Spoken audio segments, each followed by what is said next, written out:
لوگ ہنستے ہنستے افطار کرتے ہیں، حالانکہ صحابہ کا معمول تھا جب افطار کا وقت آتا وہ ہاتھوں کو اٹھا کر کے روتے اور کہتے مولا روزہ تو چلا گیا لیکن روزے کا حق نہ ادا ہو سکا، آنسو بہاتے ڈرتے. لیکن آج ایسا کچھ بھی نہیں ہے. ہماری ساری نیتیں تو دسترخوان پہ لگی ہوتی ہے افطار کے وقت. آئیے ایک بات نکل آئی، احساس گناہ. کیا ہے احساس گناہ؟ آقا نے فرمایا نا کہ جب رمضان شریف کا حق ضائع کر دو گے تو اللہ تم سے عزت کو چھین لے گا، تم ذلیل و رسوا ہو جاؤ گے. احساس ختم ہے گناہ کا، اسی لیے رمضان شریف میں بھی گناہ کرتے ہیں، اور گناہ کر رہے ہیں تو ذلیل ہو رہے ہیں. احساس کسے کہتے ہیں؟ احساس یہ کہ میں نے کیا کیا. چھوٹے سے گناہ کو بڑا سمجھنا میں نے کیا کیا. ایک خاتون بارگاہ رسالت میں آئی اور عرض کیا یا رسول اللہ مجھ سے زنا ہو گیا ہے، میں نے بہت بڑا جرم کر لیا ہے، آپ مجھ پہ حد لگا دیں، حد جاری کر دیں تاکہ میں گناہ سے پاک ہو جاؤں. اللہ کے حبیب نے احساس گناہ دیکھ کر کے فرمایا کہ جا، ابھی تیرے پیٹ میں بچہ ہے، تیرے جرم کی سزا تیرے پیٹ کے بچے کو نہیں دی جا سکتی. اگر تجھ پہ حد لگے گی تو وہ بچہ بھی ختم ہو جائے گا. جب بچہ پیدا ہو جائے اس کے بعد آنا. بچہ پیدا ہو گیا تو وہ لے کر کے آئی.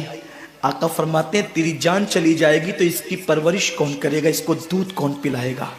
جا اس کو دودھ پلا اس وقت تک جب تک یہ کھانے نہ لگے. وہ بچے کو 2 سال تک دودھ پلاتی رہی، اور جب بارگاہ رسالت میں آئی تو بچے کے ہاتھ میں روٹی کا ٹکڑا دے کر کے آئی. بچہ روٹی کھا رہا تھا.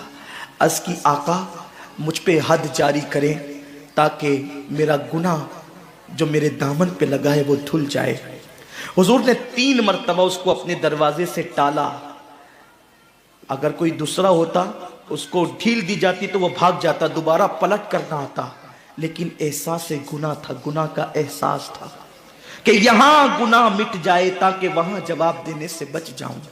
اس خاتون نے 3 مرتبہ حاضری دی، حضور اب میرا بچہ روٹی کھانے لگا ہے، مجھ پہ حد لگا دے تاکہ میں پاک ہو جاؤں. اللہ کے حبیب نے فرمایا اللہ کی بندی، جب اللہ نے تیرے جرم پہ پردے ڈال دیے تھے تو تو نے اظہار جرم کیوں کیا؟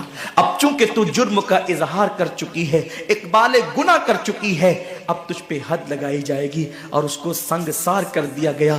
جب وہ مر چکی اور اس کو دفن کر دیا گیا تو کسی نے کہا کتنی بدبخت تھی وہ عورت جس نے رسول پاک کے دور میں منہ کالا کیا. میرے نبی نے فرمایا تو اس کا گناہ دیکھتا ہے، تو اس کا احساس گناہ نہیں دیکھتا. اس نے ایسی توبہ کی ہے، اگر اس کی توبہ 70 جہنمیوں پہ تقسیم کی جاتی تو اللہ ان کو بھی جنت عطا فرما دیتا. آقا کریم صلی اللہ علیہ وسلم فرماتے ہیں جو رمضان شریف میں گناہ کبیرہ کرتے ہیں. اب گناہ کبیرہ کی بہت بڑی تعریف ہے، اس کو نہیں بیان کروں گا، لیکن جو گناہ کبیرہ بڑا گناہ کرتے ہیں، پہلی بات تو چونکہ میرا مسلک صوفیہ ہے، صوفیہ سے کسی نے پوچھا کہ گناہ بڑا کیا ہے؟ امام غزالی فرماتے ہیں نہ کوئی گناہ چھوٹا ہے نہ کوئی گناہ بڑا ہے. بات تو یہ ہے جس گناہ پر خدا تیری پکڑ کر لے وہی گناہ سب سے بڑا ہے، اور جس نیکی پر خدا تجھے بخش دے وہی نیکی سب سے بڑی ہے. کسی گناہ کو چھوٹا سمجھ کے مت کرو، پتہ نہیں وہ کس گناہ پہ ناراض ہو جائے. تو اللہ کے حبیب صلی اللہ علیہ وآلہ وسلم فرماتے ہیں جو رمضان شریف میں بڑا گناہ کبیرہ گناہ کرتے ہیں، سال بھر تک فرشتے اس پہ لعنت کرتے رہتے ہیں. اور اگر اسی سال اس کو موت آ جائے، اسی سال جس نے ماہ رمضان میں گناہ کبیرہ کیا تھا، اس نے بڑا گناہ کیا تھا. اب بڑے بڑے گناہوں کو گنایا گیا. مثال کے طور پر کسی عورت پر غلط نیت سے نظر ڈالنا یہ گناہ کبیرہ ہے. جھوٹی قسم کھانا یہ گناہ کبیرہ ہے. ناپ تول میں کمی کرنا یہ گناہ کبیرہ ہے.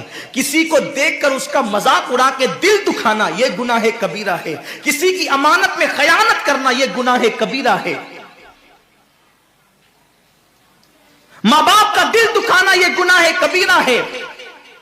کفر کرنا یہ گناہ کبیرہ ہے، بلکہ اکبر الکبائر ہے.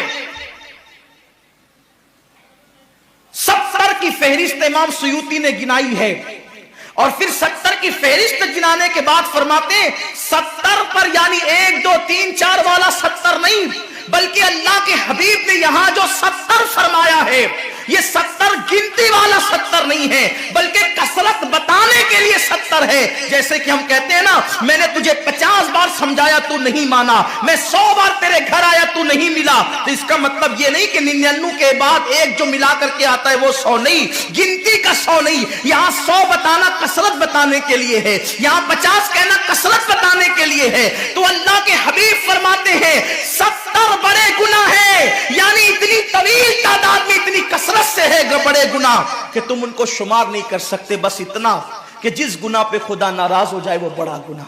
تو جس نے رمضان شریف میں قصدن بڑا گناہ کیا، قصدن، نماز کو چھوڑنا بھی گناہ کبیرہ ہے، نماز کو ترک کرنا بھی گناہ کبیرہ ہے۔ میرے آقا صلی اللہ علیہ وسلم کے دیوانوں، کھیل کود میں وقت کو ضائع کرنا، وقت کا ضیاع، یہ بھی گناہ کبیرہ ہے۔